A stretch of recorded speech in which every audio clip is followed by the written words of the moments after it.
Hey everyone, and welcome back for another deep dive. Yeah. Today we are tackling the world of dreams.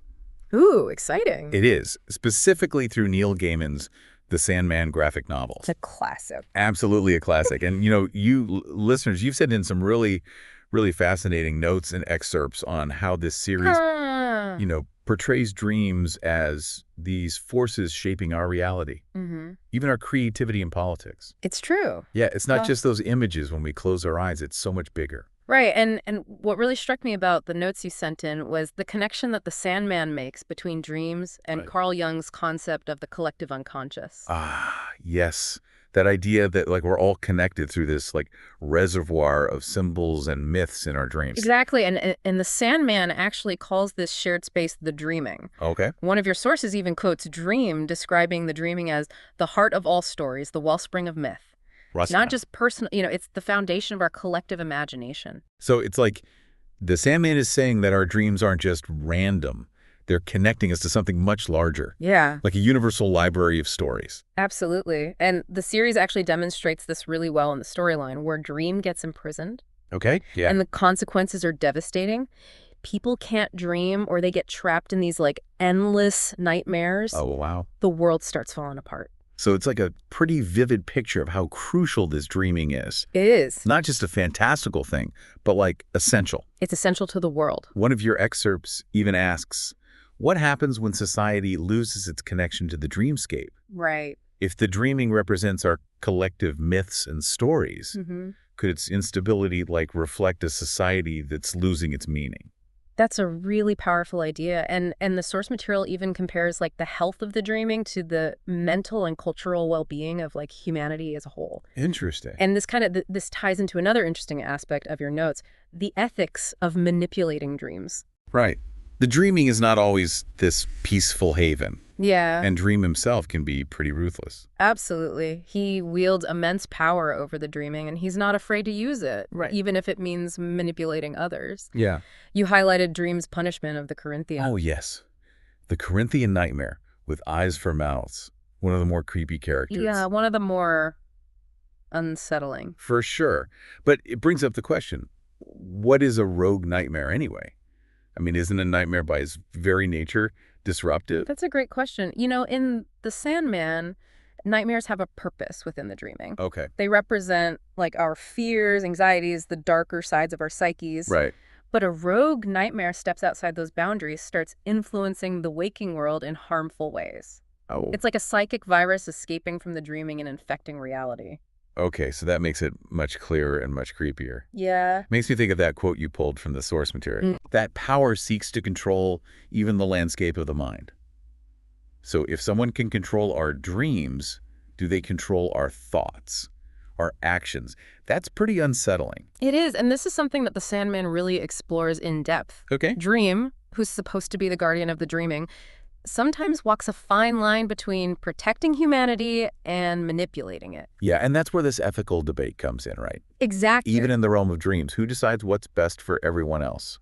That's the question. And this is where I think the Sandman becomes really relevant to our modern world. Okay. Your source material actually makes a really thought-provoking connection here. Is it about data collection and social media algorithms mirroring dream manipulation? Spot on. If you think about it, algorithms are designed to influence our behavior, to shape our desires, even our beliefs. Yeah. It's a very subtle form of control, maybe even a kind of dream manipulation for the digital age. Makes you wonder, if The Sandman were written today, would Dream be battling rogue nightmares in cyberspace? That's a fascinating question, and it speaks to how Gaiman's work, even though it's rooted in fantasy, Yeah. manages to tap into very real concerns about power control and these increasingly blurry lines between reality and the digital world. Definitely. And speaking of blurry lines, our source material points out that The Sandman doesn't shy away from the darker side of dreams. Right. It's not all, wish fulfillment and happy journeys dreams can be, Yeah. where we face our deepest fears and traumas. Yes, dreams can be a double-edged sword. Yeah. They can offer escape. You mentioned the example of Jed Walker, that Yeah. young boy who uses dreams to escape a horrific reality. Yeah.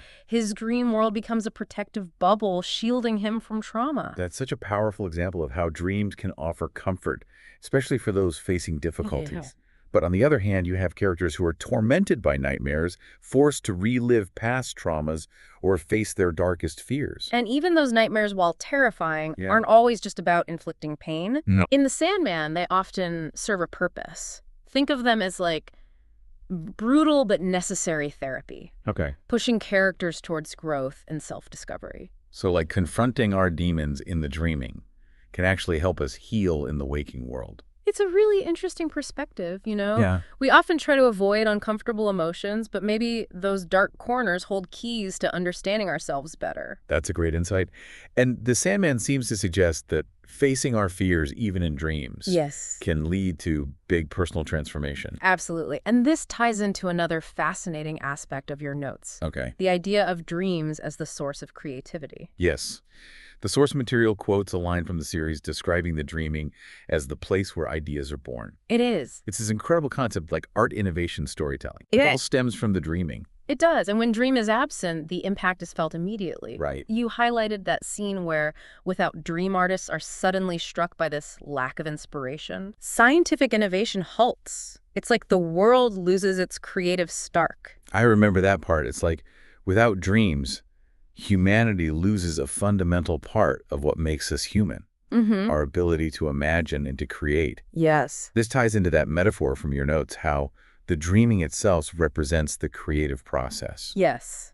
With all those shifting landscapes, the constant change, Yeah. it mirrors the chaotic but ultimately rewarding journey of bringing any idea to life. It's like the Sandman is saying, to create, we need to embrace the unknown, dive into uncertain spaces, allow ourselves to get a little lost. Precisely. And that brings us to another key theme.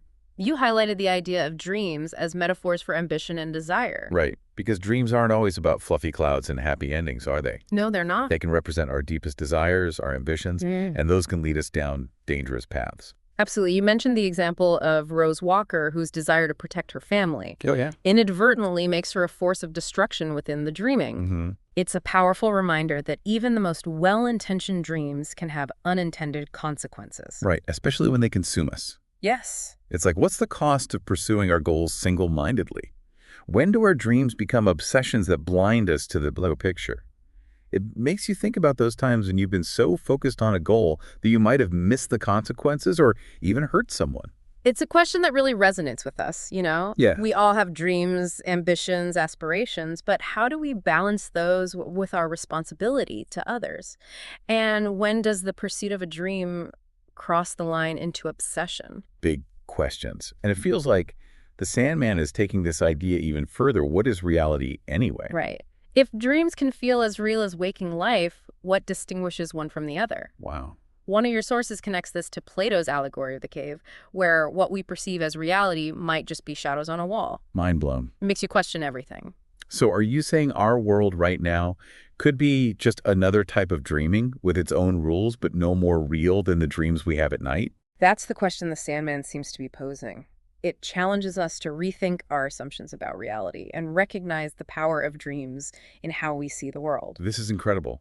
We've gone from dreams as a source of creativity to questioning reality itself. And we haven't even touched on the mythology Right. or dream politics. We've only just begun our journey into the dreaming. I can't wait, but for now, Yeah. we'll take a short break and be right back to go even deeper into the world of the Sandman.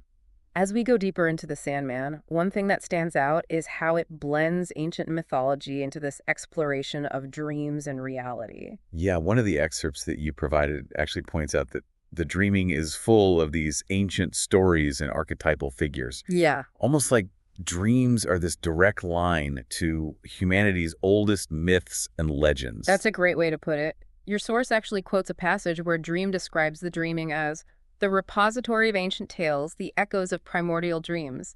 It's as if the dreaming acts as this living library for all the myths and stories that have shaped human consciousness. I love that image, the dreaming as a library. So does that mean our understanding of history and culture, even our personal identities, are shaped by what we encounter in this dreamscape?